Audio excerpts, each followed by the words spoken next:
Welcome to all Caribbean entrepreneurs. If you've been ready and waiting to take your business digital and get paid online while you sip something strong on the beach, this podcast is for you. We'll hear from the Caribbean's finest entrepreneurs on topics like e-commerce, business development, brand building, social media, their wins and failures. This is the only place in the region helping you navigate the digital age from the Caribbean's perspective. This is Digipreneur FM. And now, let's give it up for the Digiboss himself, Mr. Keron Rose. Thank you to everybody tuning in to another episode of the Digipreneur FM podcast. And as usual, it is your boy, Mr. Rose. DJ, you know what to do. You know you gotta fade us all the way out because we gotta talk to the people. My, oh my, how are all of you doing today? It is a beautiful Sunday morning. Here in Bangkok, it is Sunday night, but it's a beautiful Sunday morning if you are in the Western world. This is episode number 190, and it is June 1st. We are officially at the halfway mark of 2025. How did we get here? It feels like March. It feels like March. A lot of reflection. I feel like the past week has been just one of those weeks for a lot of reflection, and I've made, how do I want to say this? I've been doing a lot of reflecting this week, and I think the next episode I'm going to kind of go into a shift in just, where I'm at in my life, but also in my business and whatnot. I think I need a couple more days to kind of just reflect, and when I get everything together, gather all my thoughts, I'll definitely, next episode for sure, because there's a lot of things that I want to unpack. Not really a whole new direction, but there's a shift coming, and I've been feeling it for a while. And I don't know exactly what that shift is going to look like 100%, but I'll explain that in the next episode. But we're halfway through the year. This is the time to really reflect on where we are at. And that brings me to today's episode. So today's episode is actually an episode from the Digital World Show that I have every single Friday on Freedom 106.5 FM. If you're in Trinidad and Tobago, you can just turn your radios on and listen, or link in the show notes. You can go to Freedom 106.5 website, and anybody outside of Trinidad can click on the link and listen to our shows every single Friday from 12 p.m. to 3 p.m. Atlantic Standard Time. This is an interview this is a conversation. This is a beautiful, beautiful conversation that I had with my good friend who is a high-performance psychologist and a mental fitness coach, Miss Chelsea Cree. And we had such an amazing conversation. And the reason why I'm bringing this conversation over from the digital world to the Digipreneur family is that we're at the halfway point. And this episode is really a mid-year mental health check for everyone. And this conversation goes in so many directions. It's a really, really deep conversation with Chelsea. And it's one that I believe, as many people as possible need to listen to. And like I said, as we are at the halfway point of the year, this is a great time to kind of sit, reflect, and see where we are at, and, start to think about, some of the gains, some of the losses that we've had in the first 6 months, but ultimately where we're trying to go, tomorrow, and where we want to go for the rest of the year. And so take your time. It's a Sunday. Chances are we have some running around to do. We have some chores. we have some things that we're going to be doing where we can just press play, put on some headphones, or turn up the speakers and listen to this conversation. But this is a conversation you need to just listen to, reflect, take everything in. All right. So, without further ado, let us bring in the conversation with Miss Chelsea Cree. The best insight, instant feedback, accountability. The all-new Talk Radio Freedom 106.5. Today we have our guest, Miss Chelsea Cree, joining us here today. And we have, this to me is kind of like a mid-year mental health check-in. We want to be at the best of our games. Some of us have fallen off the way path from all of those big goals that we set out at the beginning of the year. We want to get back on track with those things. And sometimes a lot of it is due to just where we are mentally, right? So we have today where we're going to be talking to Ms. Chelsea Cree, who is a distinguished high-performance psychologist and mental fitness coach and the visionary founder of Cree Coaching and Consulting. Chelsea is renowned for her work in empowering individuals and organizations to transcend limitations, rewire their minds for success, and unlock their full potential. Her approach is rooted in trauma-informed care, emphasizing the importance of mental fitness and resilience. Chelsea's dedication to advancing trauma education and awareness has positioned her as a leading voice in the field, both locally and she's been making waves internationally as well. So in our conversation, we will be diving into the significance of mental fitness, the impact of trauma on personal and professional growth, how data-driven strategies can also help to revolutionize our approach to mental well-being. So without further ado, let's welcome Miss Chelsea Cree to the show. Chelsea, how are you doing? Hi, Keron. Oh my God, it's been so long. This is such a full circle moment because I feel like this was a space where I first stepped into my own power and shared my voice. So I'm actually so grateful for the opportunity to be here once again, and with much more power and confidence and even belief in myself and what I do. Because when I first started, I had my own self-doubt, my own mental fitness needed strengthening. So my life itself is a testimony for the power of mental fitness and why strengthening your mind can make such an inner world where we are all just trying to survive right now. Like, how do you get out of survival mode when you're literally just trying to still survive, where there's threats on every corner, where there's something to do every time, where there's such high pressure? Well, by building your mental fitness. So here that is perfect, because just the other day, I was in a conversation and we were just talking about some of the things that are happening in TNT. Right. And whilst me and the group were talking about solutions, one of my friends that was in the group is like, how do you guys expect solutions to be implemented when everybody is still stuck in survival mode in Trinidad?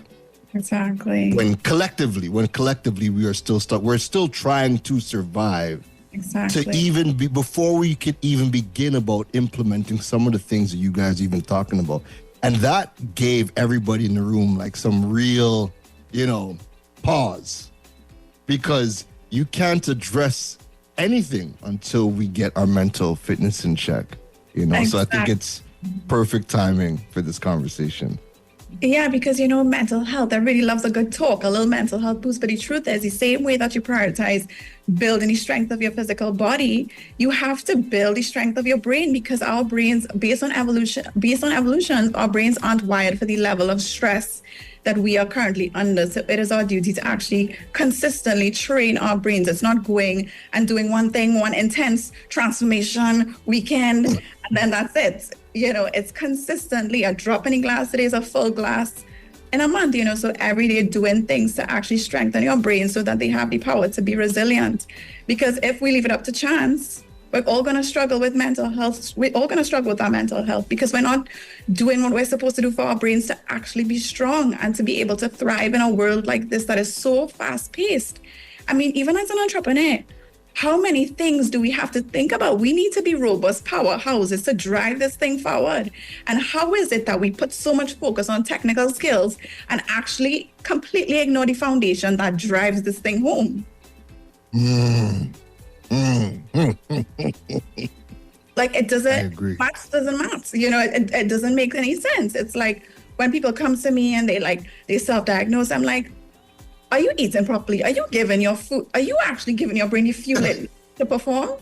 Are you doing work? Are you actually so your nervous system is your driving engine. If it's like built up with so much stress, how do you expect it to work the way it's supposed to? You know, are you training your body to handle the capacity that is required of an entrepreneur?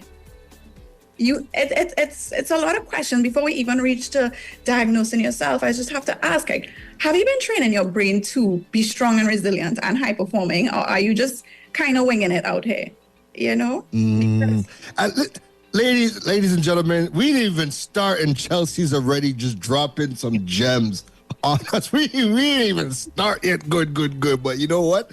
Listen, everything you've said so far, I just keep thinking about, with everything that you said, one thing that stood out to me was just even in my own journey, this year for me has been all about less is more. Like, I'm not trying to do more. Like, I'm not trying to work more. And one of the biggest reasons, right? One of the deciding factors why I ended up moving to Thailand specifically was the lower cost of living. Like, when I looked at how much money I was making in Trinidad, I was making good money. And I didn't necessarily want to make more because I would have to do more, right? And I thought to myself, well, what's a good way to have what I'm earning right now and have that just, you know, kind of go further? And just earning what I was earning in Trinidad and just right. Moving over to Thailand, where the cost of living is astronomically less.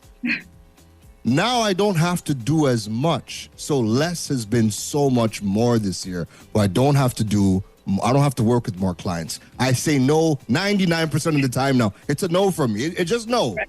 And not for any other reason than I have a beach to go to. Right. I have something else to do, not work, right? But again, that's part of this conversation. And I love where you kind of started off, because you're right. We're really not built for what's about to happen. So to start things off, the term mental fitness is obviously going to be one that people might not necessarily know about or heard about or understand. So what does mental fitness mean? And then kind of bridge it home for the people that are in business and who are also in, you know, in decision-making roles as well. Right. Okay, sure thing. Also, I love that movement. I'm trying to get on your wave because I do believe in simplifying to amplify. So I think that's such a good way to go, because I think you got clear about your why, as well as who you are and your identity, and like what you actually wanted for yourself and what your version of success was. So I think that, you know, it's really important for us to actually have that. That's what mental fitness is. So you actually made this step in your direction. So mental fitness is a mind-body approach to training your brain to think, feel, and perform at your highest level, so that you can now unlock your full potential and achieve the success that you say you want. Because there's so many people saying, I want to be successful, I want to do this. But again, capacity. So mental fitness is what builds the capacity for you to actually reach big goals, because willpower is not enough. You know, a lot of times people think it's all in the mind, but really and truly, there's deep-rooted survival instincts and automatic responses that override willpower, which you need to work on. And you have to almost rewire your entire brain, because how you grew up in childhood anyway, that you were conditioned, it did not build you for success. So it's just kind of like mental fitness is that process of rewiring your brain so that you could overcome your psychological barriers, things that may have came out of survival mode to keep you safe. You now have to reprogram your entire mind so that you can go beyond survival mode into progression and growth. So that's essentially what it is. It is a very future-focused, consistent practice of training your brain in a way that aligns with the person that you say you want to become in the world. And things like, you know, so let's talk about what entrepreneurs deal with. There's a lot of overthinking. There's a lot of behaviors that don't really mesh well with the lifestyle we want. And it's because your brain is running old programming. So essentially, you have to now look at that programming and see the role you play in your own suffering and then rewire it. And it also you also have to get clear about your identity, because the version of success that I build, it's not the one with the fancy cars alone or things that look good. I build success that feels as good as it looks. So and as well as the fact that success that doesn't burn you out, success that doesn't sacrifice your mental well-being, because there's so many entrepreneurs that have the wealth around them, but they are so unhappy. They don't know who they are. They're fueled by people's hate, and it places the attention on everything outside of you to the point where if it's taken away from you, you have no sense of self-worth, because you have put your worth in things outside of yourself. So it's doing a whole infrastructure shift internally to help you create a version of success that is really aligned with the person you want to be, and not just waking up in a life that was created by other people and their validation and what they wanted for you. Listen, I have tears in my eyes already, you know. I'm not even joking. And the reason I say that is because, hold on. You said so much there, right? You said a lot. So I posted a video. Okay. Of me with snakes, right? Lord. Right? Fair less. And and a lot of the comments was, who is this person? Really? What are you doing? Like, who is this person? Where did it? And in the comments, like, I had to tell somebody, I'm like, yo, I've always loved snakes. Like, I've owned a snake. Matter of fact, I was telling the story before we started. When I got kicked out of my mom's house was because I had a snake. Really? Wow, Keron. Right? Right. Yeah, no, like, so I've always had this, right? So, like, now, in the context of this conversation, my life has simplified tremendously over the last 8 months, and I'm now doing things that I've always enjoyed.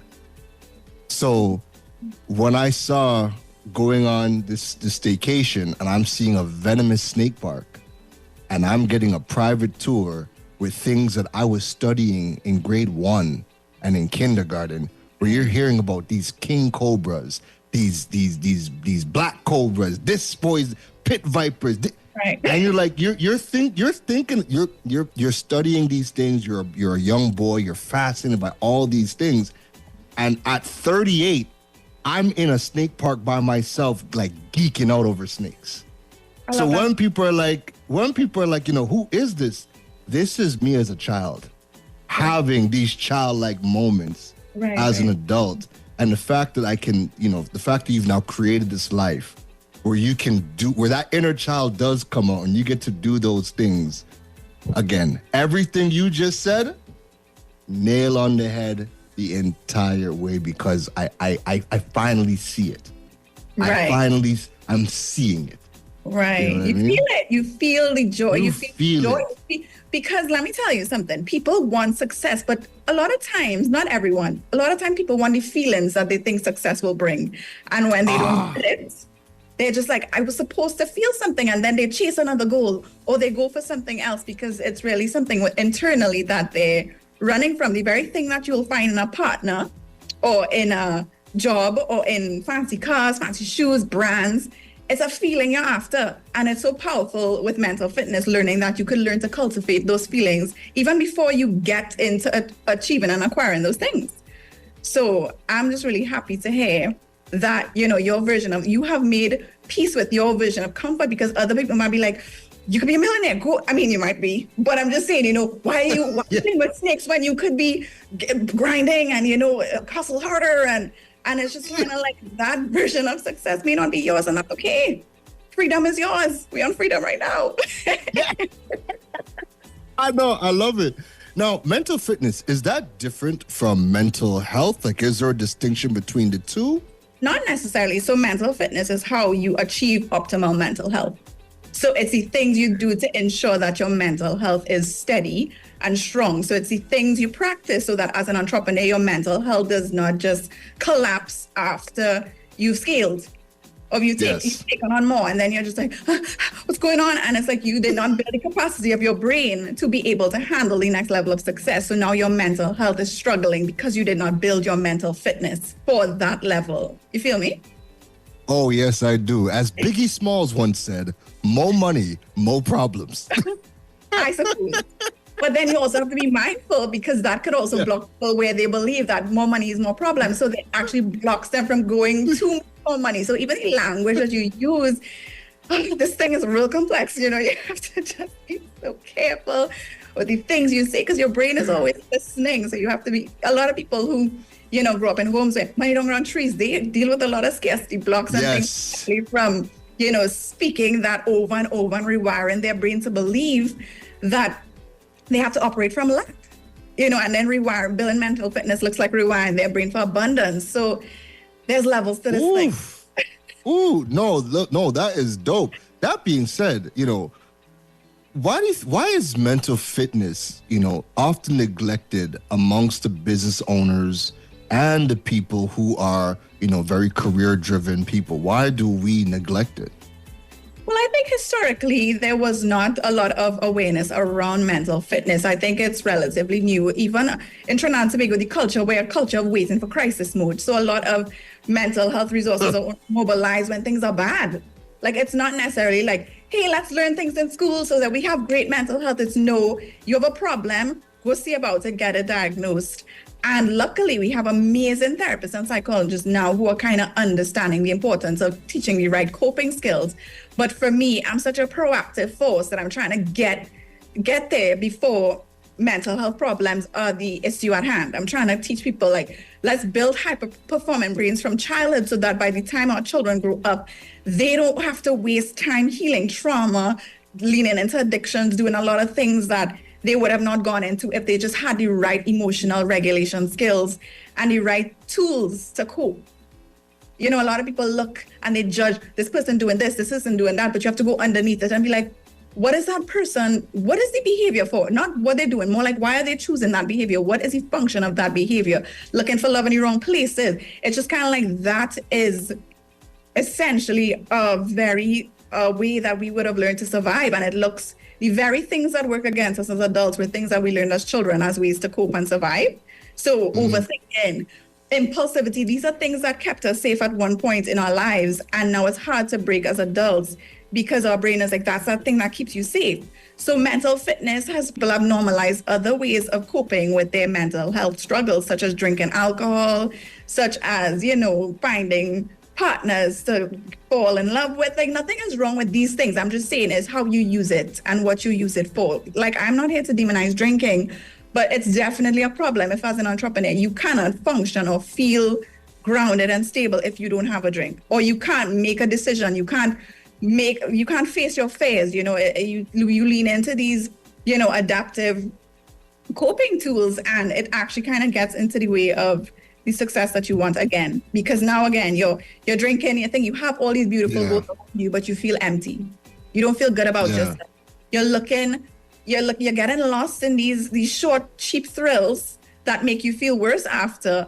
But really and truly, it starts with building your mental fitness, that's a part of it. That's another part of it. Just coming home to yourself and figuring out why the pain is in there and what your brain needs to do to help you manage and control your impulses and heal that pain. So part of mental fitness is healing and understanding yourself and being a little kinder to yourself, because one of the biggest problems I see with entrepreneurs is they're actually very critical to themselves.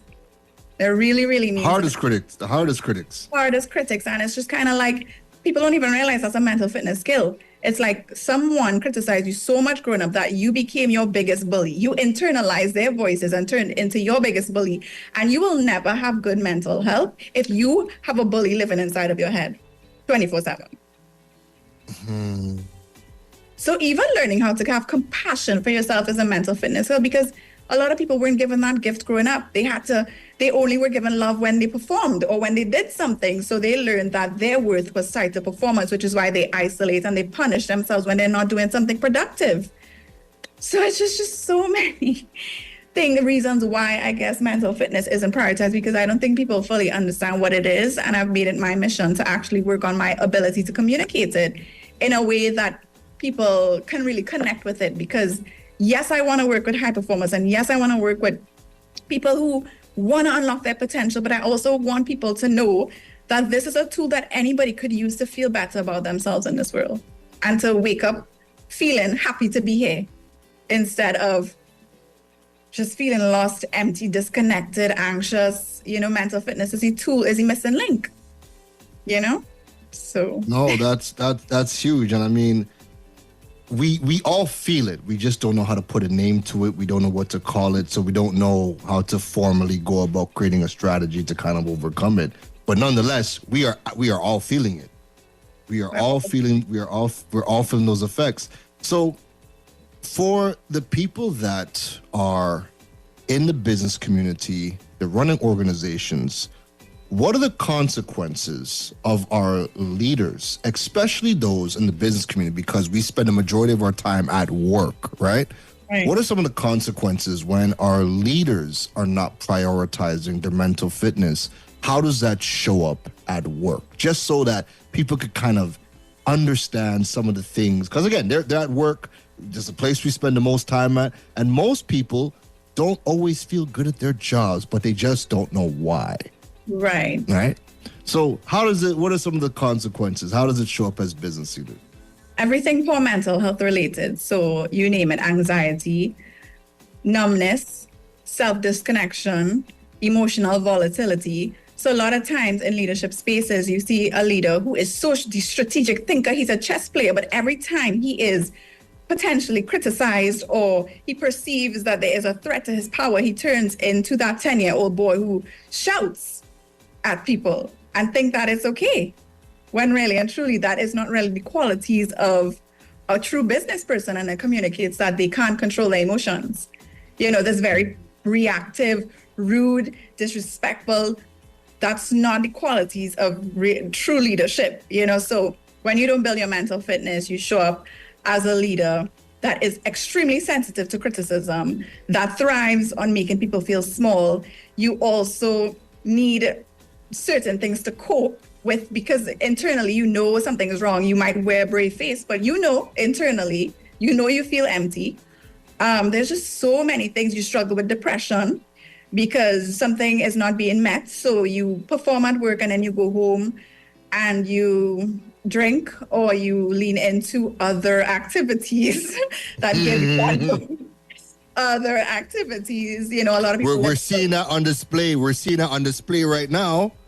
Yeah, a lot of people actually split. Yeah. So they live double lives. There's just a lot of complex ways that people who are very in high functioning environments portray these things. They get a heart attack because what happens is when you neglect your mental health, people think mental health is just in your mind, but all your mental health is directed by your nervous system, which interacts with all other bodily functions.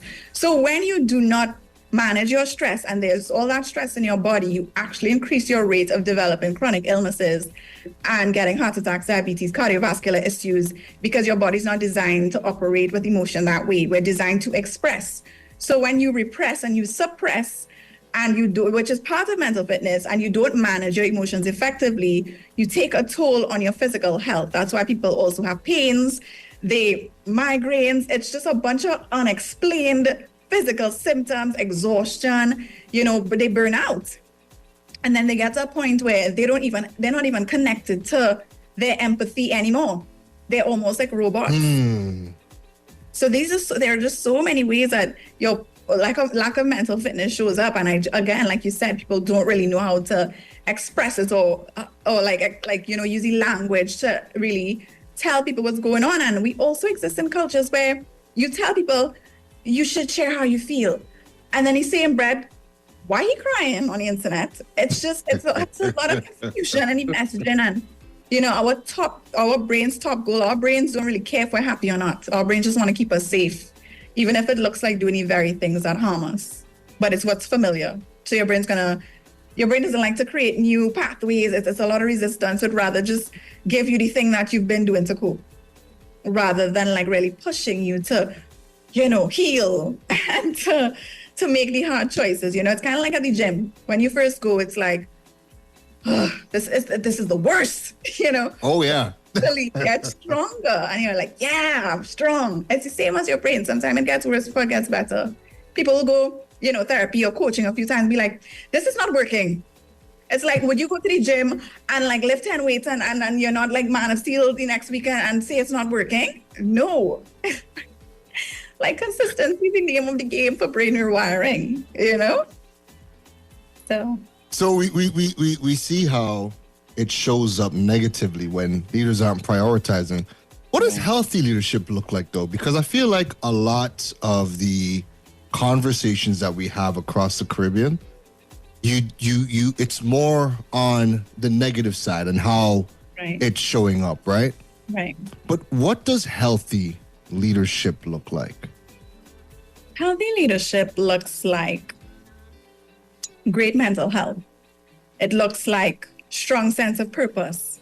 It looks like just having respect for the people that you work with. Again, it's in these simple things, in these simple interactions. It's being able to manage big emotions. It's being able to motivate people. It's being able to also be a represent. So people love to tell people what to do, but do they embody the things that they preach? No. So you will literally have a training on emotional intelligence, and then any next week have a meeting where you embarrass an employee. So it's just also embodying the things that you preach so highly about, even when you're under high pressure, because everybody knows what they're supposed to be doing when they're calm and they're in a state of peace and they have clarity. But it's when people are under pressure that they start to malfunction or they start to do things that they wouldn't do. They might, even in our personal lives, we know we're not supposed to be cursing the people we love. We know we're not supposed to be doing certain things, the silent treatment, all of these things. But as soon as our brains go into fight or flight, all access to logical thinking is out the window. Even in relationships, you're not supposed to be guessing or not telling people certain things. You're crashing out. So leadership looks like being able to embody all the things you would teach and preach in your leadership trainings and in your employee meetings. It's as simple as that. It's so much more. It starts with that. An advocate. It's like, okay, even like, I've seen like, community leaders and stuff talk about peace and love in the community, and even their own children, they are very unkind too. They resort to certain types of discipline that aren't really appropriate for the type of leadership they portray. So it starts with actually being able to like embody the things that you already know here. But it just kind of shows you that willpower is not always enough. You have to be able to hold yourself in those high pressure moments to choose new behaviors and not the ones where you're like, well, I'm a leader, so I can get away with that. You have to hold yourself to the same standard. And that's what I'm saying. Like for leaders, I think for me, they know strategy, strategic thinking, like all of the beautiful terms. But you see it start to kind of struggle when their brains get back into survival mode. I feel like we have that a lot where everybody reads all the books, right? They read all the books. They know all the terms, but they know the terms when it comes time to diagnosing you. Right. Or putting a label on you. Yeah. And you're sitting there thinking, you're telling me about this, but you're not embodying any of the things you're even preaching to me right now. We have a lot of performance amongst our leadership and people who, as you said, are just not embodying all the things that they are talking about. And that creates such a ripple effect. And I honestly believe that, and I mean, you could chime in on this, but when you spend the majority of your time at work, and your workplace is now one of the most toxic components of your life, it is going to have a ripple effect. And then when people leave the office and they're upset, they're drained, they're emotionally unstable, and prone to something pushing them over the edge.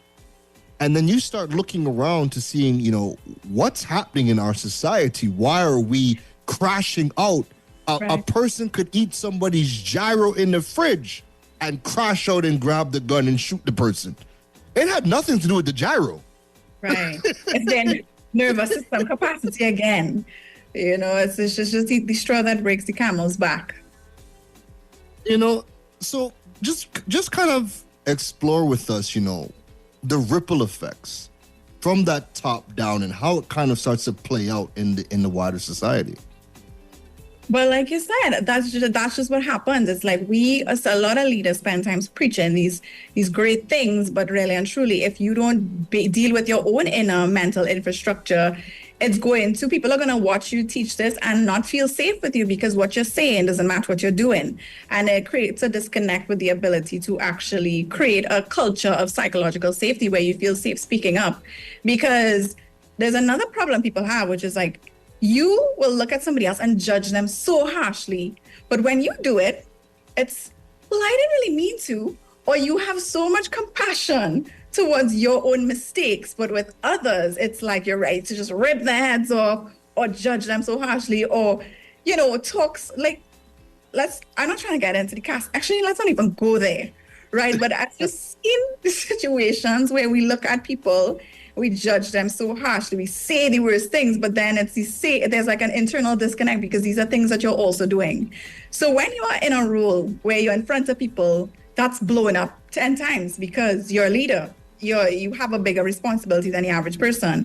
So when people see you living this way, they don't see the need to really listen or follow what you say because you're not a credible source. You're not safe our nervous system is like, that person, no. We automatically have a defense mechanism that blocks us from being able to even listen to this leader. We might listen or perform, but on a deeper level, it's like authentically, we don't even want to connect with that leader truly because they're not practicing what they preach. And it's just unfortunate that a lot of wrong things have just been normalized. And the reason that people aren't speaking up is because they feel powerless. It's almost like this learned helplessness. Because even the very forces designed to protect you don't have the training that they need to make you feel safe or to make you feel heard or to, so it's just systematic, it's personal. There's just so many different factors in place that kind of block us from really being able to like unlock our potential, which is why I encourage people to build their mental fitness in their own time. Because it's not something you have to go to see somebody for. It's something you do in your own time. It's something you practice, just like working out. You don't have to go to the gym, but you could take a run. It's something we have no choice but to do, else we will suffer. Yeah. Because life come in, as we have seen since COVID, it's threat after threat after threat, thing after thing. We are fighting for our lives. Well, I've been working on my mental fitness, so I'm doing okay. But you need your brain as an entrepreneur, a business and a leader.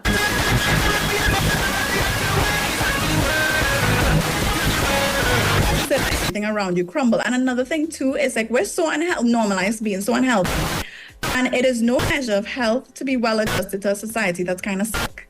So the thing about it is when I see people running their businesses, not eating, not drinking water, not working out, not doing it until one thing happens and then they're sick or they end up in hospital. Some extreme thing happens. And I have to say, it doesn't have to get there.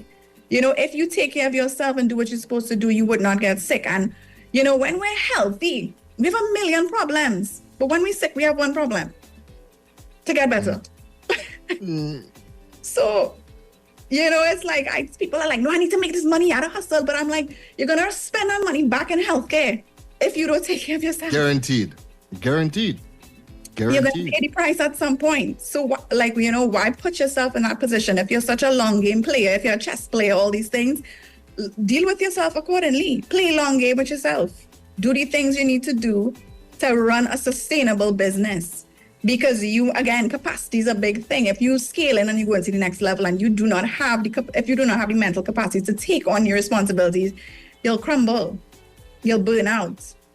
You'll feel to give up. So you'll be working one day and the next day be like, I don't want to talk to people. I don't want to talk to nobody. Like you just want to just go in isolation to reset, and as a business, you can't really live like that. If you want to have a sustainable business, if you design systems and then you want to live that way, cool. But I'm just saying, based on your business type, you cannot afford to build the type of success that'll crumble as the pressure heats up. And the pressure is going to come as an entrepreneur. Trust me. So you need to prepare yourself for pressure. Pressure's bust pipe. With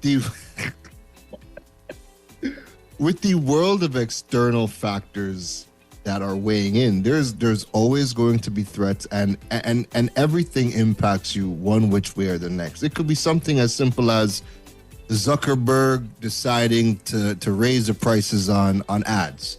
And now your business expensive have just increased by 50% because you predominantly, there's so many things that can impact your business. So if you don't have the mental fitness to, to stabilize yourself while all these things are happening. Yeah, if you don't even strengthen your emotions. So people always associate emotions as these fairy things, but really and truly, using your example, the price of something goes up, you're going to get an emotion of fear. You're going to have one of your greatest survival skills is your physical and emotional response to fear, whether it's a real threat or a perceived threat. So in business, a lot of threats come up, and your response to the fear is what makes or breaks your abilities as an entrepreneur. Because like I said, when we go into survival mode or fight or flight, all access to logical thinking kind of goes blank. It's literally biological. So it's just kind of like you have to train your brain to stay in the driver's seat and not just spiral out of control, because then you make the worst decisions and then later on be like, why did I do that? So mental fitness keeps you from spiraling. It keeps you from making a decision out of fight or flight. It keeps you grounded and steady to make the best long-term choice for you. You see, this is why I love talking to Chelsea, because everything she just said, let me tell you something. I'm in the snake pit with 2 venomous snakes. I know what I'm supposed to do, right? I know what I'm supposed to do. But instinctively, all that logic of what I'm supposed to do goes out the window, and the only thing I instinctively do is grab a slipper. What am I going to do with this? But I know what I'm supposed to do, right? I know I'm supposed to stay calm. Right. Stay calm. Just stay right there. Just be calm. And enjoy the presence. No, give me my slipper, because again, logic goes out the window in the face of danger and perceived threats. So maybe next time I'll be calm with the 2 venomous snakes in front of me. But you'll have to train your muscle for it, though. You have to train your calm muscle for it, because it's like any brain. The things that we've been doing have the strongest bridges. The new things we're supposed to do, so you have to visualize yourself without the slipper. Start mentally rehearsing what you're supposed to do to prime your brain to perform the way that it should, Correct. There was the plan to do it the right way, and then froze. Absolutely, because in the face of imminent death, logic. So the training you have is in the slipper. Listen to me. I have to laugh at that one. Yes. Now you've been working with a lot of entrepreneurs. A lot of people in leadership. What are some of the common, like in 2025? The world has changed so much. What are some of the common emotional challenges that you are seeing when you are working with people in the business community? So I see a lot of them using fear as a driver. And while it works temporarily, your life cannot be built on that type of friction, where your fear of looking a type of way or your fear of not being good enough. That we always come back to enoughness, because a lot of things we do in life is to get loved, accepted, or feel like we're enough. So a lot of them have been performing, and they still feel so empty, and they still don't feel like enough. And it's like going underneath to feel like, where did you learn that your worthiness was tied to your achievements, or that you're worth nothing if you're not productive? So we work on training their self-compassion brain muscles, where they're actually a lot kinder to themselves. And people are like, oh, that's airy-fairy, but real resilience is actually built on self-compassion. Because when life knocks you out, you don't need another tough thing to break you. You need somebody that's compassionate, going to be in your ear, even if that person is yourself, to tell you, you're going to have to get back up. And if you had a son or a daughter, you're not going to, when they're at their lowest, right? You're not going to be like, you're so dumb, you're so stupid. This is talk that a lot of entrepreneurs have, especially in men. You know, they think, grit guy. I mean, nothing is wrong with grit. Grit is very important, but real resilience knows when to rest. Because when you don't rest, and again, we go back to getting sick, we go back to burning out, we go back to suicide. Like, it just ends, it lands you in some really dark places. So I actually have one of the greatest skills I have to teach entrepreneurs is to watch the way they speak to themselves. Actually start to map the kind of thoughts, because they spiral into overthinking, negative thoughts. Like, our brain has a negativity bias naturally, so we pay attention to the negative. There's people who, they achieve great things and they're like, you congratulate them and it's like, yeah, I guess that was cool.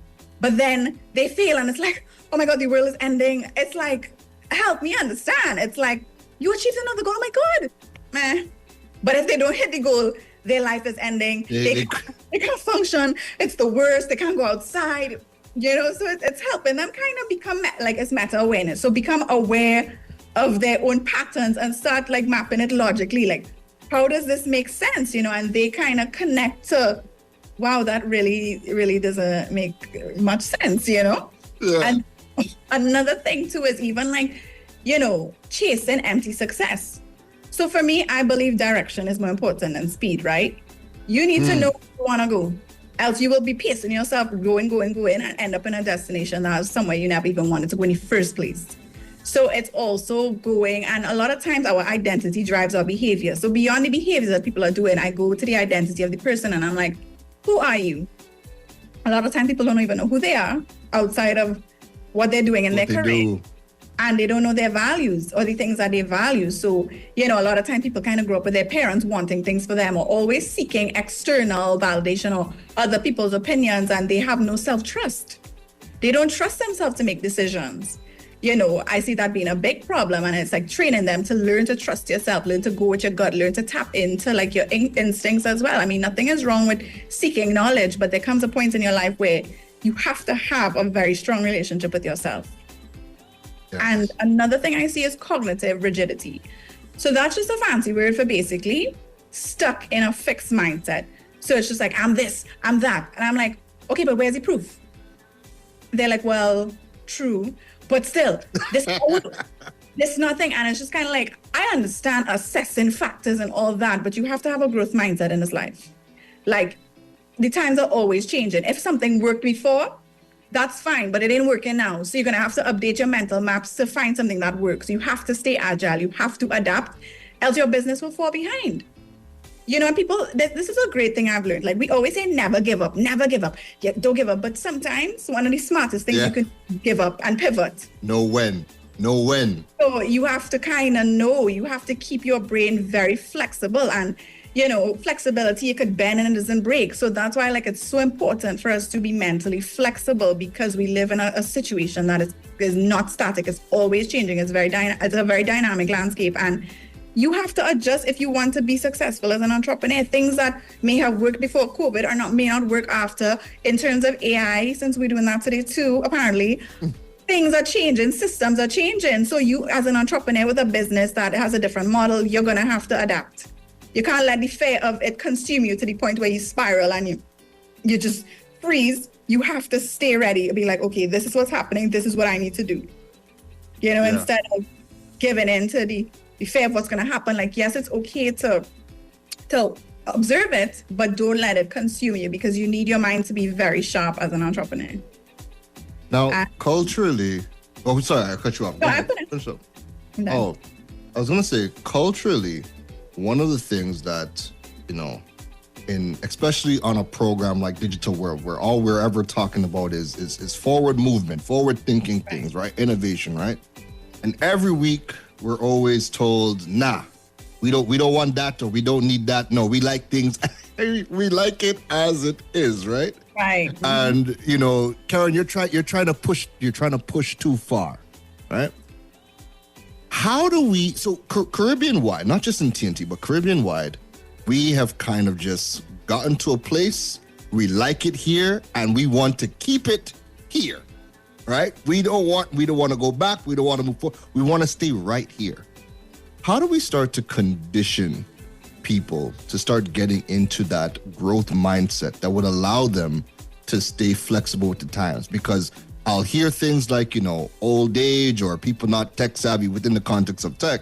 Right. But then I'm in Asia and I'm watching 80-year-old women pulling out their smartphones, QR code scanning, using their smartwatches, tapping.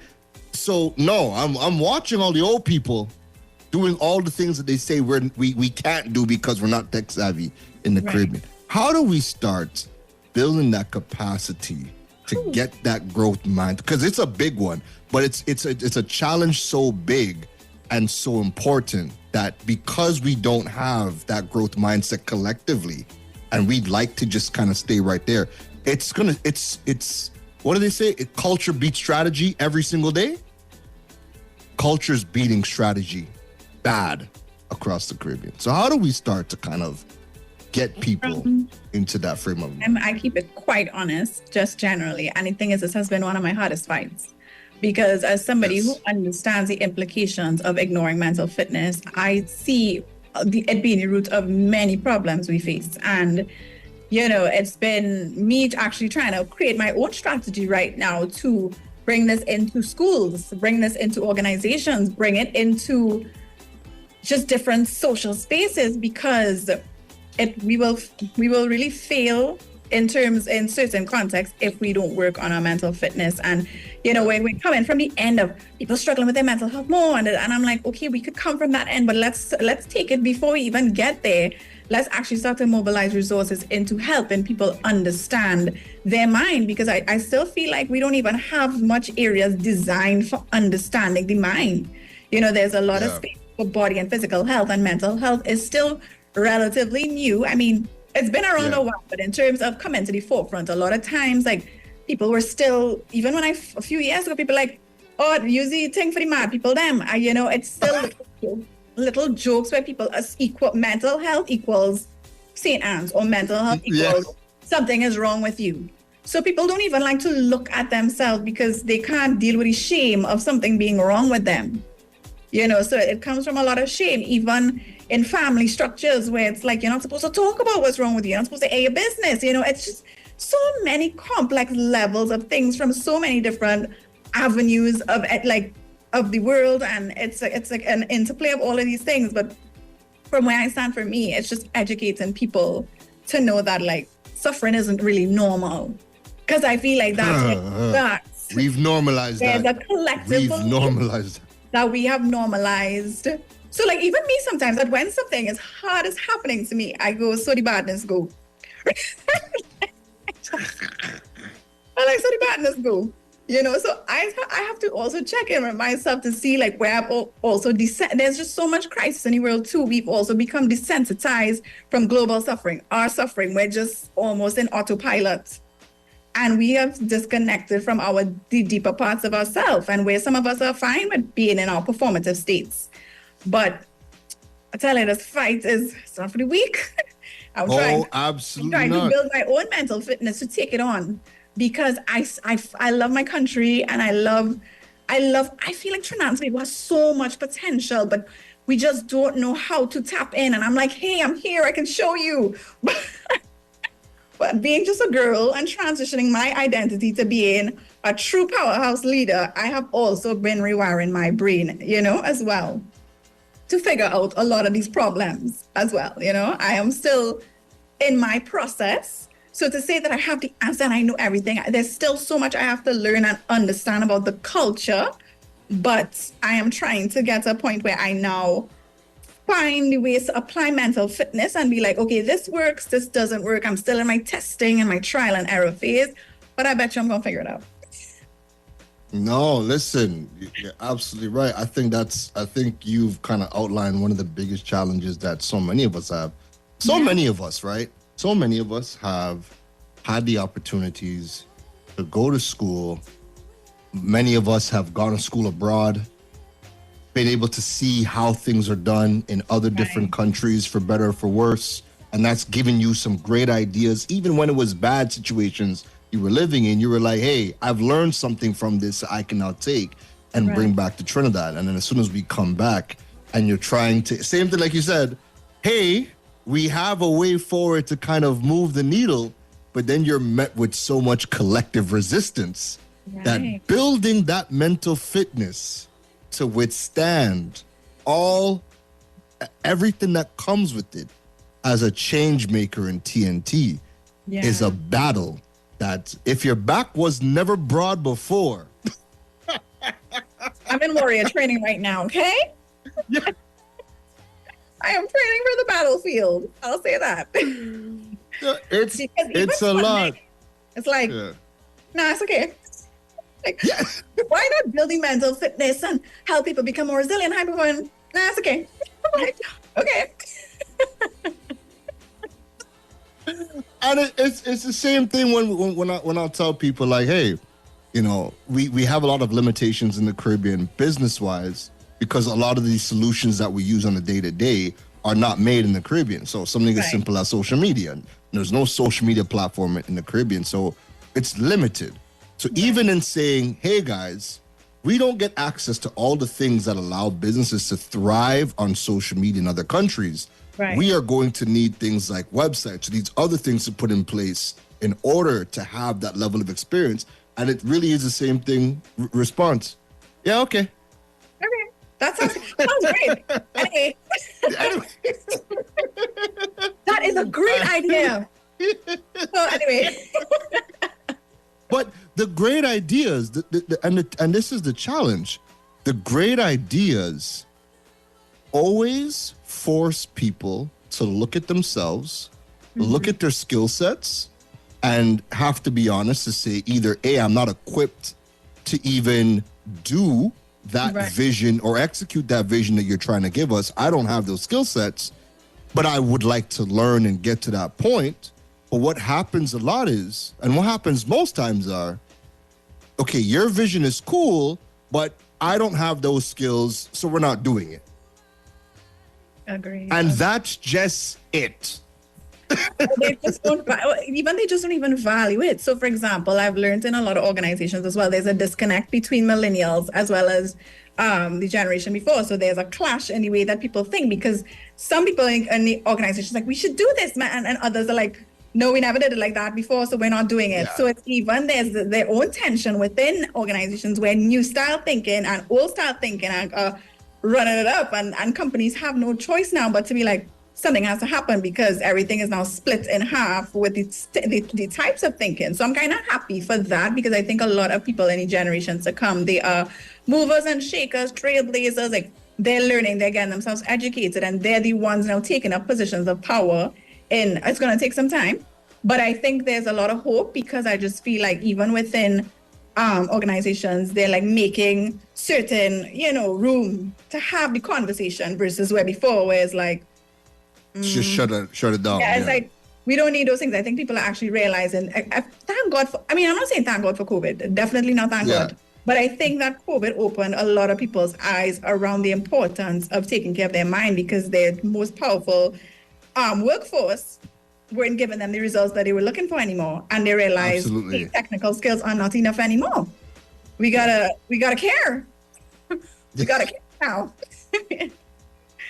So it's been a fight, but I think that it's slowly happening. Because even you, like people are looking to you, like, I need to talk to Keron, he needs to help me with my business. People who were so against social media, so against websites, they're now actually looking at others, be like, and that's the thing. Sometimes we look to others to see how they're reacting to things and be like, oh, if that works for you, I want to try it. It's just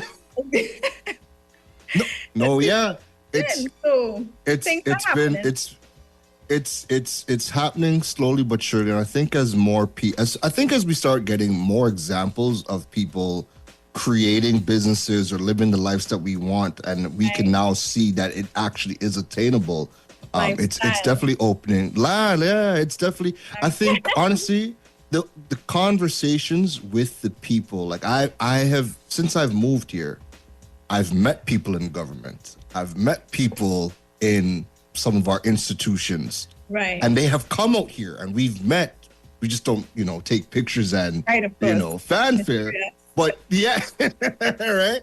But you're people are coming out here, and they're asking the question, you know, what was the decision to make that move? And to your point, just being able to look at what's happening in the world, understand the risks, be willing to make that pivot, you know, and you make the comments of, you know, people are now looking to you to, you know, whoever wasn't trying to build websites before or do certain things digitally, right. You know, now you're looking at me, and half the time I'm saying no because I've understood for me and myself, I don't want to be busy, like maxed out, busy, working, right? I have learned, or I'm learning, because it's not. I'm still a work in progress, but I am learning what that work-life balance looks like. I am learning how much money do I need to make to really live what I want, and I don't need to make $200,000 a year. No, I'm not trying to make as much money as I could possibly make. But what is that balance? What is that balance? And because of that, and I think because, you know, when you're coming from living in Canada, then coming to Trinidad, then now living in Thailand, I realized the way I would work and the way we would work in North America, where you're working 2 and 3 jobs, you're working 24/7. You know, you've been out there. You know what you're doing. You're not a human being over there. You're doing because you're doing so much because of, one, your bills are high, so you know you got to make money, and the only way most people know how to make money is through just trading their time for money, right? And if you need more money, give more time, but time is the one thing we don't have an endless supply of, which is also, you know, which is also pushing people into burnout, which leads to my next question, right? At what point can people start to recognize that there is emotional fatigue happening? They are getting to that point where it's burnout. But again, I think that burnout, to the untrained person, burnout just happens, right? So how do we start to recognize we're getting to that burnout where we don't just wake up and it's like the entire world is falling down? Yeah. So again, this context is like so important, because I think that there are some people that they've been burned out their entire lives. They don't even know what not being burnt out is, so that they have been running on high levels of stress their entire life, that at one point their body does just collapse because it says no more. So it's not like a progressive type thing. It's like that's the emotional baseline for most of their life. So it just kind of, and that comes from also being so disconnected from peace and stability, that like stress is your norm. So how are you even supposed to perceive a gradual progression when stress is literally all you've known? So sometimes it's not a universal type application question, because your context and who you are as a person and your makeup and your lifestyle and things are so important. But what I can say is that it starts with actually just becoming more aware. And again, when we're so in work most of our mode, we're not even paying attention to ourselves. Some people even let themselves go. They don't go to the gym. They are so disconnected from their existence beyond their working and stuff that they're not even able to track that until something literally knocks them out. And it's kind of hard to just track it again, because as I said, sometimes people need that wake-up call. They are burning out, and they're just like, okay, cool. Let me just push harder. All these posters say like, no pain, no gain. So they're thinking like, I'm doing the right thing. I have to keep pushing. But, again, it's like building that connection to your body, because so many of us are actually disconnected from our bodies, building back that connection to know. Like some people don't even know when they're hungry. They go a whole day without eating, and it's like, wait, I didn't even eat. So it's actually building back that like connection to yourself and your body sensations to kind of pick up like, oh, wait, I have a pain, because there's some people, pain in my chest, whatever, keep it going, So people aren't even paying attention to the things that are happening until it's at a screaming level. And it's like, it's so hard. Like I tell people, I could see people deteriorating, because for me, I'm watching how you behave. So I could see people, I know the true essence of my friends. I know the true essence of the people I work with. I could feel their authentic selves. And when they're burnt out, they lose it. They lose that ability to connect in a deep way. I could tell that they're very desensitized to living. They're just kind of like, it's almost a little robotic in nature. And I'd be like, here, is anything like, nah, cool, whatever. I'm like, anything changed? And it's almost like they're in denial of that burnout. So it starts with actually overcoming the shame, again, of something not being okay. So I will tell people, like, you know, as you start to kind of feel little body sensations or things that just don't feel right, take a look within. It's so simple. Just take a look within. Like, are you feeling like yourself? Are you lashing out at people? Are you doing things differently than you would? Because again, like I said, some people grew up a certain way, and you know, it's hard to track because that's their baseline, and people don't even know that they could get addicted to their stress hormones. So that means that, like, when they're at peace, it's like something's wrong. Their bodies don't like it. They're unstable. They're anxious because stress is all they know, and that's what their body's addicted to. So it's just so many different things to look at when it comes to, like, you know, taking a look at burnout. And I mean, I know that the value of like having, you know, classifications and, you know, categories and stuff like that. But I think that because we're all living such unique lived experiences, I think just taking a look at your life fully and understanding yourself could kind of give you a better look into what you really need. You know, anytime, like even any type of rest that you need, because people think rest is just sleeping, but there's 7 types of rest that we need, you know, to fully feel functional and fulfilled. And creative rest, sensory rest, mental rest, like there's just so many different factors when it comes to being human. And I am like, this is my own work, being able to put it into like these broad classifications for language purposes. But every time I meet someone new, I'm like, wow, what do we have here? Like, new challenge to solve. You know, it's such a exciting experience because what one might work for someone might not work for someone else. And then I will never be like, this is supposed to work, you do it. I will compassionately understand you, your psyche, what you've been through, your context, you know, the way you show up in the world, what you want to do. Like, it's just so many different pieces of this puzzle to put together. So no, you're absolutely right. But we are back right here on the digital world, right here on Freedom 106.5 FM with my special guest, Miss Chelsea Cree. Miss Chelsea, we have a couple more minutes. I have a couple more questions. Like I said, this is the TNT mental health check-in, the halfway point of the year. This is our mental health check. I feel like we got to do like a quarterly check-in with you. Right. So you can keep, you know, just reminding y'all, like, hey, don't neglect yourselves. Like, hey, y'all important. Like, don't let your nervous systems get too fried. Like, no, but we absolutely need to hear it, you know. So with the remaining time we have left, the reason why I wanted to have the conversation on AI is because one of the things that I've started to see just in my own personal connections happening a lot, and I had asked the question on Facebook, and just the comments were really, really good, and I wanted to get your take on it, is people are now going to ChatGPT. ChatGPT has become the therapist, the global therapist of the world, right? But how it's being used is interesting, right? So we could be having a conversation and something feels off, but we don't know why it's off. We have no idea. Again, we don't have the tools. We might not know the words, but the conversation has us feeling off, but we don't know why.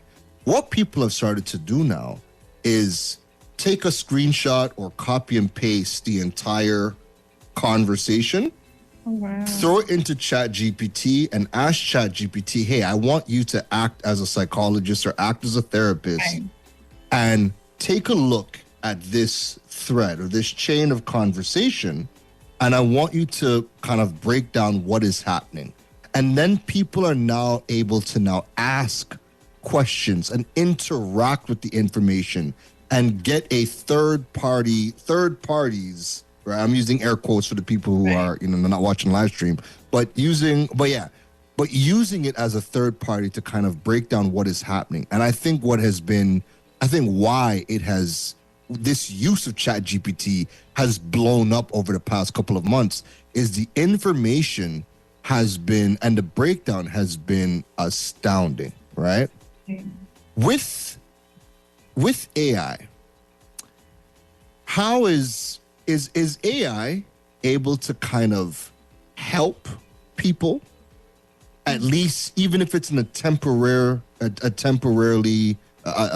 even if it's in a small situation, like I said, like people just don't understand what's going on. Like, how has AI been impacting people and mental health? You know, what's been going on in that space? I love AI. Like, I use AI. I mean, again, I'm an authentic person, so I will be honest. Like, AI plans my PCOS meals. It helps me do, budget thing. Like, so I've been building my financial literacy. It helps me break down, like, financial concepts that may have been difficult in terms of investing, things like that. So AI has been able to help me in a lot of different ways. And to be quite frank, I think AI is very useful for mental fitness coaching, because of the fact that is that something you're responsible for. So if you don't have the resources to seek out a coach or to have somebody work with you one-on-one, a lot of times, mostly elite athletes, executive people, would make that step. But for the average person at home who does not have access to those resources to do that, I think AI is incredible, because you can literally describe your context and be like, what are the top mental fitness tools that I could use to support myself during this time? It's going to give you breath work from the greatest researchers. Even if you want to do books, it's like, okay, using this researcher, please develop whatever, and help, like, there's different branches of mental fitness work. So I am very, very honest with this and saying that, yeah, I do believe that AI is very powerful in helping people develop their mental fitness. And people might be like, oh gosh, Gil, don't say that. But I'm saying that because I don't care about I want people to get help. I want teenagers. At the end of the day, teenagers who are home, who are parents who may not know better, who may be in situations of, abuse, who need to train their minds to be okay for school, for work, for things. I need that. I want them to get help. I don't care about. I mean, am I saying that it's going to be the same? Definitely not. Y'all can't get Chelsea Cree like that. But yeah. what I'm saying is, it's going to give you the relief you're looking for. Just like people who can't afford to go to the gyms, or, they find things at home to do in front of their computer, and they find their own results. It may not be the same as, a professional who needs it, but they get the results that they want. They start feeling better. They start losing, they start taking certain supplements. I think as in an evolving world, it's your business to use AI in a way that benefits you. Again, it's a fine thing. As much as you want to fight against it, and AI, I mean, I'm sure it's pretty dangerous in some ways, but if you have a resource and it's the only resource you have, why would you rob yourself of the experience of benefiting from that resource? Absolutely. And again, just to kind of highlight, this doesn't replace psychologists or therapists at all, right? Or crisis because mode. At the end of the day, yes, correct. Like, crisis mode is a different situation. You definitely need professional help for that. But I'm talking about the average person that just wants to strengthen their brain and feel better in life. Yes, and so when you're interacting with AI, it absolutely can help you. And it's a resource, especially on and even the free version of ChatGPT or any of these tools. There's a lot that you can get from it. But like I was saying earlier before we came on the program, you still have to kind of know what to give it to help you. Versus when you're working with Chelsea Cree. Chelsea Cree is equipped to pull everything out. She knows how to get to where she needs to go. AI, you still have to kind of have a little know-how to kind of get to that point. But even just in the situations where people a situation has come up, they don't feel good about it, but they don't know what to make of it. Even just being able to give that situation to AI, and now you have somebody there that's diagnosing and breaking it down with you and telling you what's going on, giving you some strategies. Listen, validation.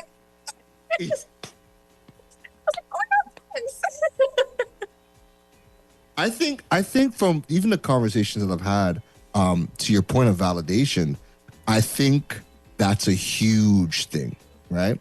where it's validating a lot of people's experiences and it's showing. And again, even when you were in the wrong, it's still showing you in the most kindest way where you were wrong. And it's not somebody screaming at you, Or telling you, or criticizing you, or being passive aggressive, or doing all of those things to show you that you were wrong. So even in that, and even like I use it as well. Like any situation where I'm unsure about, I'm giving it to it. So even just in the when I'm wrong or when the person is wrong, and it's just explaining it to you with some empathy, with some validation, with some love and some care, and some patience, right? Getting that information and getting that feedback has been, just so helpful. So it's good to hear just, your experience, with it. I definitely use it because in terms of like the world of psychology is huge. So sometimes for me, I'm just like, can you compare these research findings with other? I mean, I don't have time to sit through and go through all the data at times. So sometimes it really helps me with, comparing scientific views and, what works and what has been shown in different studies. So it actually helps me get through in my own personal work when sometimes I don't want to pull a book and go in it. It's just like, oh, this book, this researcher, what did they have to say about this and compare it to this other researcher? So it kind of helps me also stand my ground on like the research I would stand in front of or that type of thing. Allows you to be more strategic. Exactly. But what I also will say though is that sometimes people don't realize that therapy and coaching and all these things is not built on the fancy frameworks that people use. It's actually built on a therapeutic alliance. So it's actually any relationship that people find the healing and the breakthroughs because they've never had space before. They've never had a person in their life to see them without criticism or to accept them in their fullness. So what really gets the breakthrough is the safety that their nervous system feels co-regulating with another nervous system. So it's just like why being around certain people, we feel calm. We don't have to get into the deepest things, but there's some people that you leave and you feel energized. There's some people you leave and you feel drained. And that's because as human beings, from a space of biology, we've been wired to connect. We have a social engagement branch in our nervous system. So we're actually designed to connect with others. So while a lot of us have the self-help books anyway, we be reading them. Are we using them? Yeah. So no. The accountability, the raw emotional and body empathy felt in the room, because remember, we're energetic beings. We could sense things. Our brains have like detection centers that are primed to feel things that go beyond our language processing centers. So it's so much deeper than the work that you're teaching. It's also just having another nervous system just be experienced in a way that's safe. So that's where the power really comes from as well. You Go ahead. No, I was going to say that's why some people go to a therapist and like, therapy's crap. And I'm like, don't say that. Maybe you just need to find another nervous system that's better suited for yours or someone else. It's like you have to shop around. There's a lot of the same different frameworks, but you make it yours and you bring your humanity to the room. And that's what people really connect with. Because I'm sure many of us have received healing messages and gotten breakthroughs from people who weren't even equipped to be psychologists, but the energy and the nervous system power was enough for us to shift in a way that we probably don't know how to put yet, but the power's in the nervous systems, To your point, shopping around and finding the right person for you, we all have shopped around for a hairdresser. We've all shopped around for a barber. You're not just, you go to one, you don't get the desired result. And you go find somebody else, and you go until. Well, guess what? You still know you need you need a barber. You know, be like, nah, that cutting hair thing ain't working.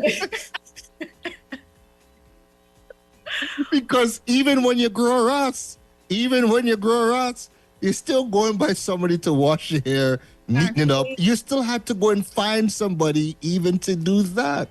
Yeah. So so you need it, and just to go about finding the right person. Yes, but Chelsea, open mind, like, oh gosh, like we're ready to write things off immediately. It's like sometimes you just need to be open, because if you go in expecting the worst, your brain's going to show you why it's the worst. So again, it starts with it's like we have actually so have you ever spoken about a red car and you I saw a red car. It's not that a red car magically appeared. It's that you've trained your brain to seek red cards because our brains can't process everything around us. So when we tell it what to process, we're primed to look for those things. So if you look for the worst things about getting help and the worst, your brain is going to show you. So that's why it's so important to have an open mind and be optimistic about your journey and your future, because then your brain's going to be like, okay, this is what we're looking for. Cool. And show you all the opportunities there is to get better for yourself. If you think Trinidad is worse and you keep telling your brain that, your brain's going to show you. So you have to kind of train it like your own little AI. You have to train it to look for what you really want. You have to guide your brain, you know? So if there's an exercise, right? Because not everybody has the finances, the resources to just go and take themselves to a therapist right now, right? Right. But everybody that's listening in has access to a free version of ChatGPT or Gemini or whatever one of these AI tools. Is there something that you think people could just do just to kind of get the ball rolling in the right direction of mental fitness? Is there an activity or is there a prompt that you can that you might have tried or seen people use where again it could get them started on their journey? So ChatGPT has a great understanding of mental fitness. So I think even just saying something like, please give me the best research tools for mental fitness based on whatever I'm struggling with. So there's different pillars of mental fitness. There's like nervous system regulation and capacity building. There's identity clarity. So it's just kind of like look at yourself and try to figure out what you think in the way that you know how to explain it, and then just explain that, and then just ask, what is the best mental fitness tool for this type of problem? And I think that it's going to give it to you. Because again, for me, people don't even know that one of my strongest mental fitness tools is going to the gym.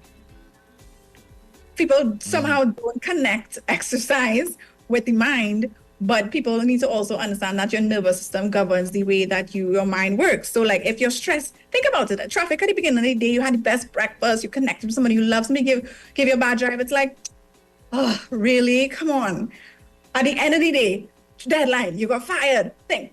The same human being could react so differently to the same thing based on your inner state, you know? So it just shows you how the state of your nervous system actually governs your behavior. So, you know, for me, breath work and going to the gym are like some of my top mental fitness tools because it works at the level of the body. And a lot of times the body is really what the body affects your mind. If your body's not well, your mind typically doesn't feel great. There's like a bi-directional relationship. So for me, people need to know that like mental fitness is not just mind stuff, because again, like I told you, willpower is not enough. It's anybody, physiology, because that's what's affecting us as humans. It's a nervous system that has just taken on. And now our mind is just the outcome of that nervous system that has gone beyond its capacity. You know, so whatever you're dealing with, you could simply explain it. I'm getting chest pains, because even when we have mental health stuff, it shows up in our bodies, you know, so the same body stuff affects our minds. And that's why we need to take things from like a mind-body direction. So you can simply use AI, tell them what you're going through, and just be like, give me the top mental fitness tips to get this breakthrough that I want, you know. But people love a quick fix, and they need to realize that mental fitness is not you do something once and you're good. You're good, you know. It's a consistent practice. It's deliberate effort. Sometimes your brain is like, oh, I don't feel to do this. And you have to be like, no, we're doing it, you know, and you have to stay at it. Again, it's like the gym. You don't go and do two little dumbbell. Be like, I'm not strong.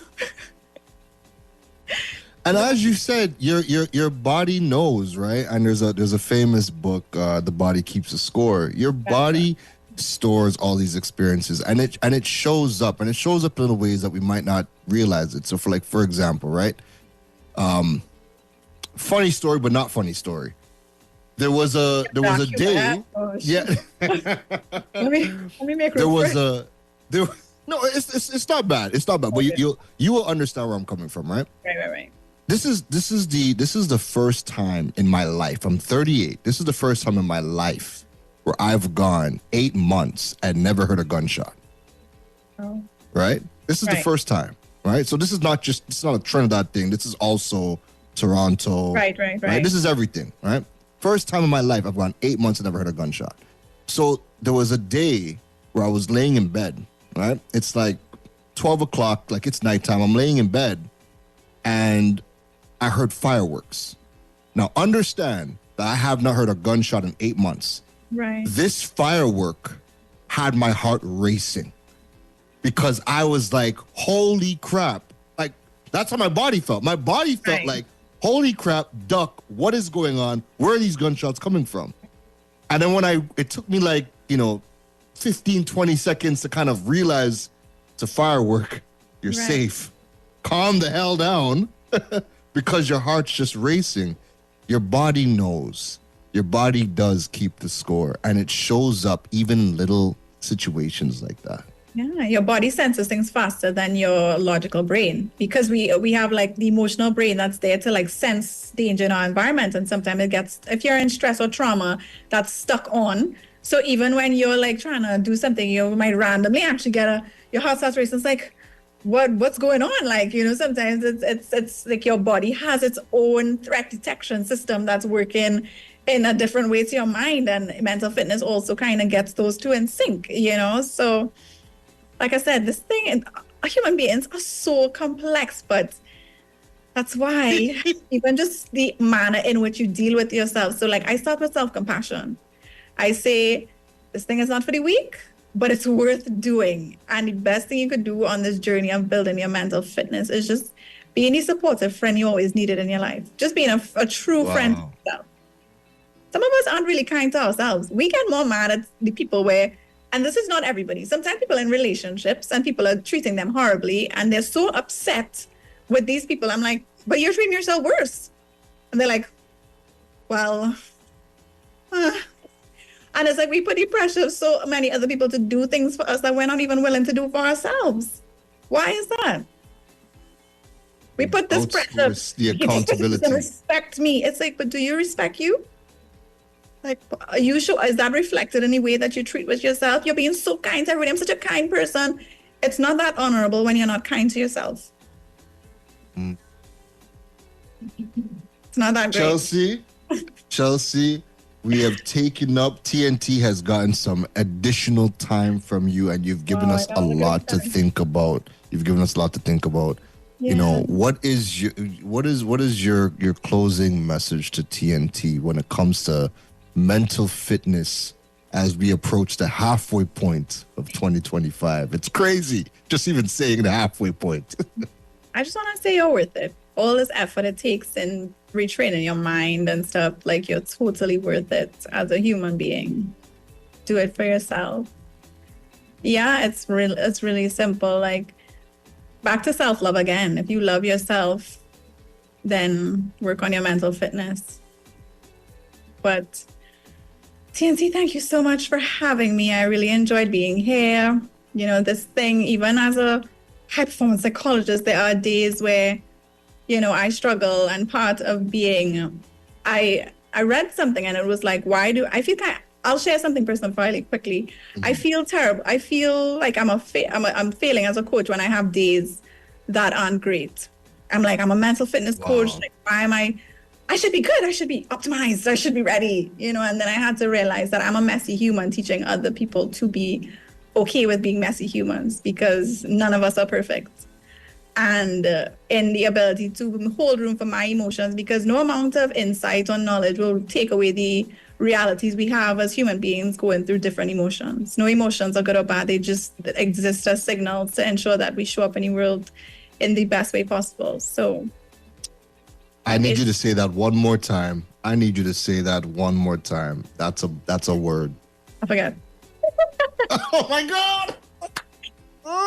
My brain's processing speed is like super strong, but no amount of knowledge or insight is going to take away the reality of being a human that experiences a wide range of emotions. And sometimes your mental fitness training looks like just allowing yourself to be a human with emotions like grief and sadness, and knowing that it's okay. Doesn't make you emotions aren't bad. They're just signals. They're just chemicals inside our bodies. Like, there's not a bad emotion, a good emotion. They're just based on evolution. They're things that exist to ensure that we protect ourselves and get out of danger. Because even anger, it's not bad. It just tells us when someone's violating our boundaries. We need anger to tell us when somebody's doing something wrong to us, So just make room for your humanity. Make room for your mess. Wow. No, that was powerful. Chelsea, where can we find you? Where can we learn more about Cree Consulting? Where can people contact you so that they can get into the mental fitness gym and be good to go, have their mental fitness summer body? Literally. Summer brain. Okay, there's summer brain. Pick the best, living the best life ever. So y'all can find me at Chelsea Cree on Instagram. And I just built my website with my growth mindset. And it's creecoachingandconsulting.com if you kind of want to understand this thing a little more, figure it out. I know it's still a little new concept, but I try to educate as much as I can on my social media. So y'all can follow me there, and my DMs are open if you want to know more about mental fitness and how we can work together. I'm going to advocate that Chelsea starts a podcast and dives into these nuanced topics, because I could listen to Chelsea talk all day. And when you listen to Chelsea talk, you just, and I'm sure the comments, I'm not in the studio to read the WhatsApp chat right now, but I'm sure many people were listening to you and seeing real life situations playing out. And they're now identifying with what you were saying with situations that happen in their own life. I know it's happened to me sitting here just listening on this call and whatnot. But again, this is the best time to start focusing on you, start working on your mental health, because guess what, folks? As you can see, what's happening all around us, it's people not doing the inner work needed. And they're right now starting to become a very loud and noisy crowd. We got to start doing the work for ourselves. And collectively, we can build a much better TNT, a safer TNT, one where all of us are good and we feel good, Yeah. So Chelsea, thank you for taking the time. I will see you I'll see you next quarter as we Hey. You know how we say. Yeah. We'll definitely. I look forward to your new snake stories. I hope you don't pull the slipper again. We'll have to train the calm muscles to be more prepared. You know what? I'm gonna start with the non-venomous. Yeah, maybe baby steps. Baby steps. Baby steps. Well, you know what? I did get to work with some pythons, and there was a lot of comfort in knowing that, hey, I mean, they have teeth, but they can't kill you. Right. That's really not comforting either way. But you know what? If you like to play with slithering things, pop it off. Do you think? Not my cup. If this was Harry Potter, I would have been. Really? Okay, I hear you. Definitely not. Definitely not my. There's, our attention is like your performance currency. That's not the thing I'd ever give my attention to. Yeah. Not my vibe. Not my style. So imagine you go on vacation and your friend pulls you into a snake park. My friend can't pull me in a park like what? My nose hot and heavy.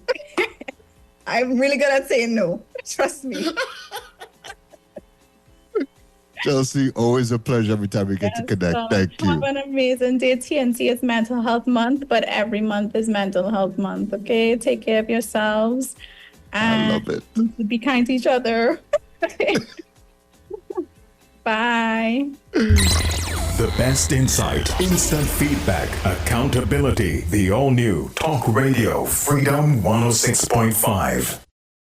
I hope you enjoyed that episode with Chelsea Cree, our high performance psychologist. Again, there was a lot of insights, just a lot of things that I really felt people just needed to hear, right? So I hope you enjoyed that episode.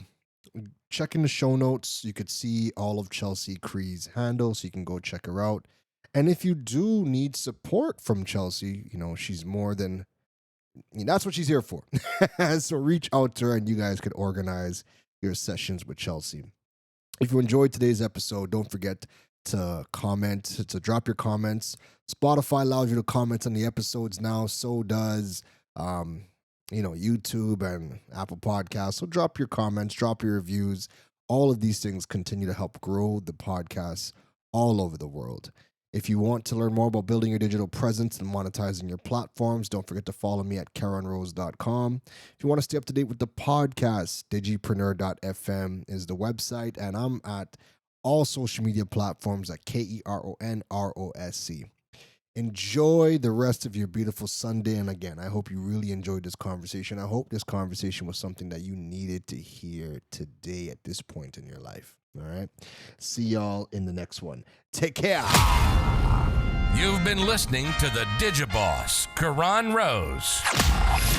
We hope your notepad was filled after this episode. Make sure to like, rate, and review the show. The learning doesn't stop, folks. And to make sure you don't miss any gems from the Digiboss, go over and follow him on all social media platforms at Keron Rose. Folks, don't just sit there with a notepad. We need you to implement at least one thing into your business before the next episode. That's the only way your business levels up. Thanks for listening to Digipreneur FM. Now go be great.